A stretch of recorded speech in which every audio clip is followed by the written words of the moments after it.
Assalamu alaikum, dear friends. How are you? I welcome you here on my training channel. My name is Abdul Khalik. Some of the people, they are the people of thick skin. They are very tough guys, and they don't give it a damn that they have done something wrong. It is going to hurt anybody, and it is going to be very bad for their loved ones, for themselves. These people are incorrigible. They must be tackled and handled with the iron fists, with the iron hands. Dear friends and fellows, more than that, maybe they should be taken to a psychiatrist. What is wrong with them and how to treat them? Somehow, they are not the topic of our discussion today. There is another category of the people who are too sensitive, and these sensitive people, these overcautious people, are seen criticizing themselves most of the time. They, because of being an overcautious person or a sensitive person,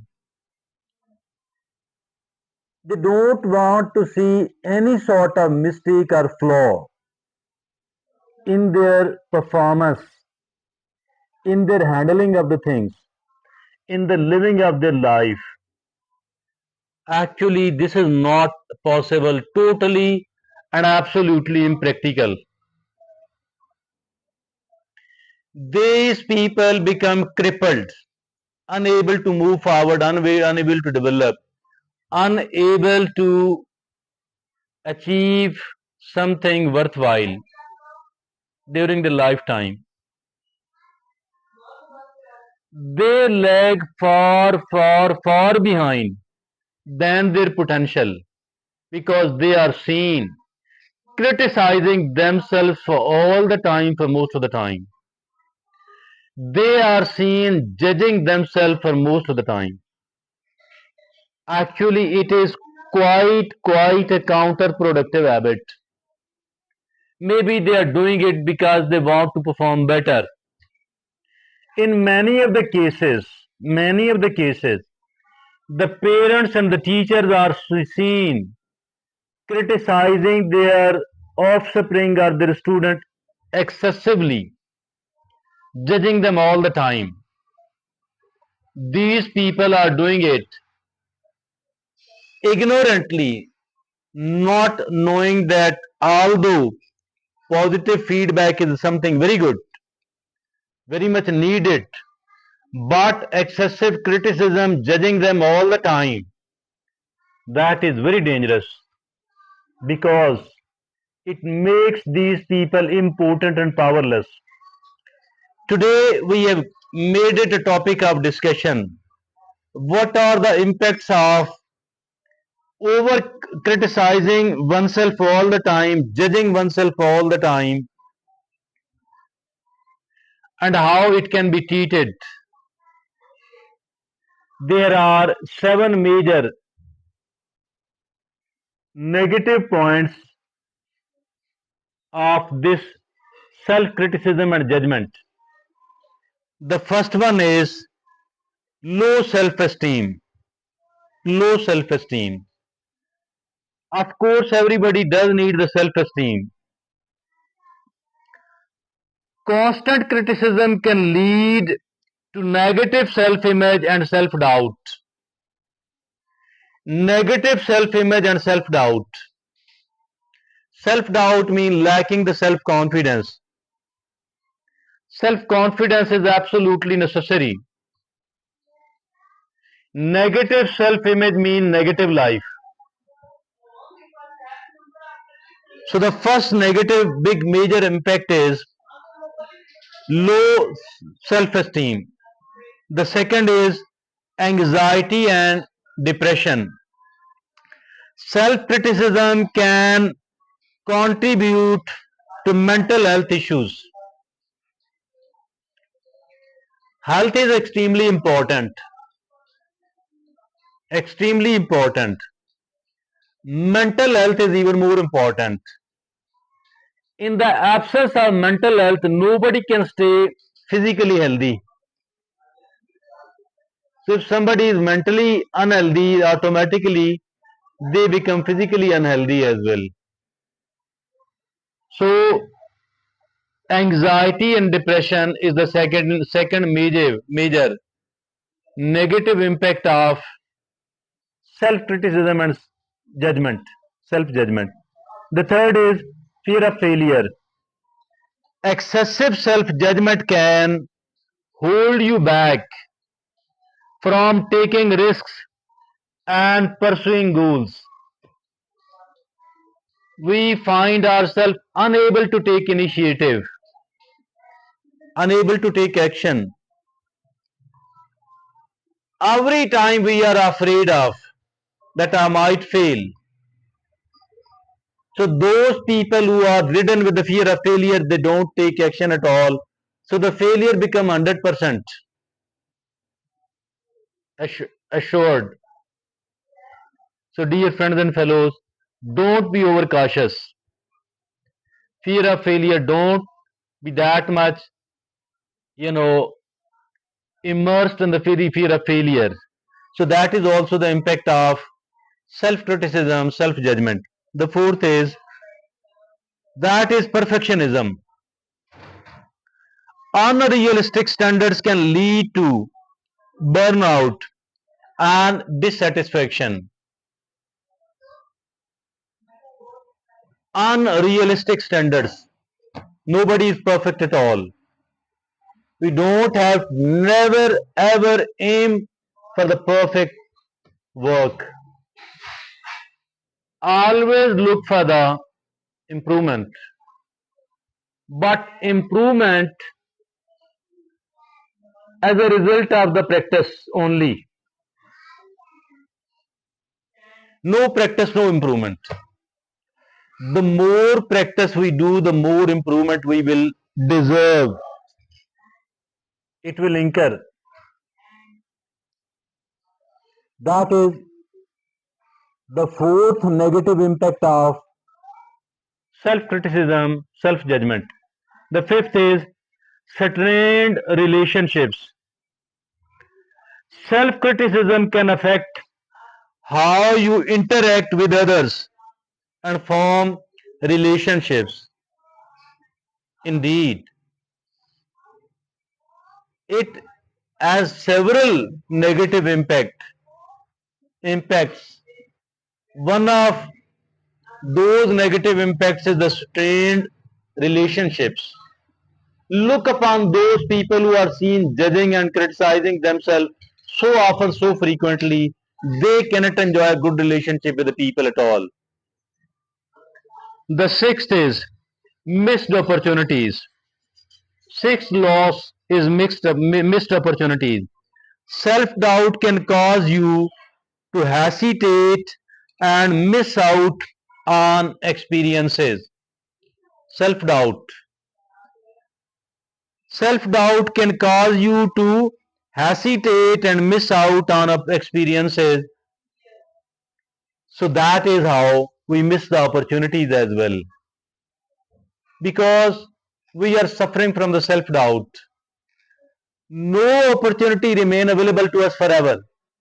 Every opportunity is there in front of us only for a short span of time, not beyond that at all. Avail it or it will just go away, it will fly away.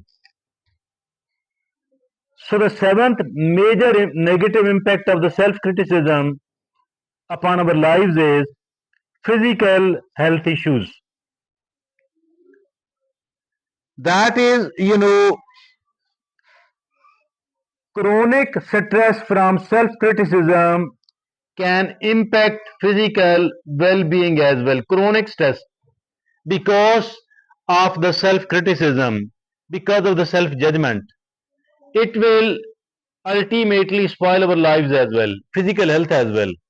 So these are the 7 major negative impacts of self-criticism, self-judgment.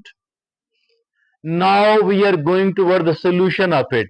How to control, how to manage it. There are 10 practical, useful, beneficial tips in that. First is the first is that practice self-compassion.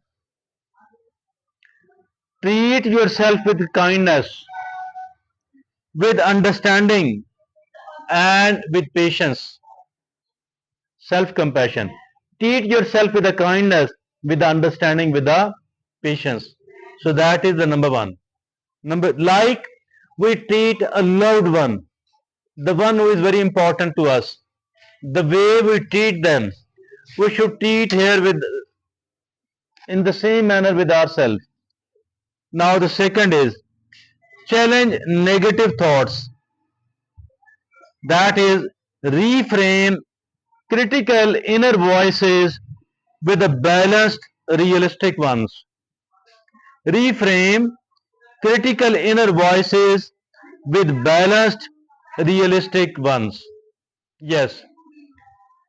Identify any negative thought, remove it, bring a positive and balanced alternative substitute. The third is focus on your strengths. Acknowledge and build on your positive qualities. Identify, acknowledge, base and build on your positive qualities. Utilize it widely, frequently, benefit from it. The fourth is set realistic goals. Break goals into achievable steps and celebrate, appreciate any progress. Setting up the realistic goals, the attainable goals, the doable, the achievable goals, which must be very clear as well. The clear and the realistic goals. Then break every realistic and clearly defined goal into the sub goals so that we can concentrate and focus upon one sub goal at a time, achieve one by one, step by step, all the sub goals, then one goal will be achieved. The same approach applies to the second goal. The fifth way is seek supportive relationships. Surround yourself with encouraging, constructive feedback. Identify and separate the people, the positive and the toxic one. The toxic people, keep increasing your distance from those people. Minimize their influence upon you. Seek positive people. Try to establish relationship with those people. Spend more of your time with these people. The sixth is mindfulness and self-awareness. Recognize when self-criticism arises and address it. Recognize when self-criticism arises, then address it promptly, instantly. Seventh is practice gratitude. Focus on positive aspects of your life. Identify even the smaller benefits, facilities available to you, talents, capabilities, and resources available to you. Identify it first of all. None should be left. There should be a longer list of identified resources, potential, talents, capabilities, facilities. Keep finding a new one because there are countless available to us. But we are seen ignoring, we are seen taking these things for granted, which is very bad, destructive for we ourselves. On the one hand, we keep losing those one by one because we are not grateful to it, we have not identified it. On the other hand, even if at all we are availing it, benefiting from it, but still we are unhappy because we are ungrateful. No ungrateful person can become a happy one. No grateful person can become an unhappy one. Simplest our formula. Practice gratitude. Eighth is develop a growth mindset. View failure and mistakes as opportunities for learning as an opportunities for growth. This is developing a growth mindset. View every failure, view every mistake, view every setback as an opportunity for learning and growth. Now, the ninth is take care of yourself. Prioritize physical and mental well being. Prioritize it. Prioritizing what? Physical and mental well being. It must be the number one priority in my life and your life. The tenth and the last is seek professional help. If self criticism is severe, consider counseling or therapy. Not to take it as a stigma at all, not to take it as a taboo at all. Go to the mental health practitioners, seek their help. Otherwise, it will keep damaging, destroying our life at all. Remember, overcoming self criticism takes time, takes patience, and takes kindness toward we ourselves. But it is very much important indeed. Thank you very much. Allah Hafiz.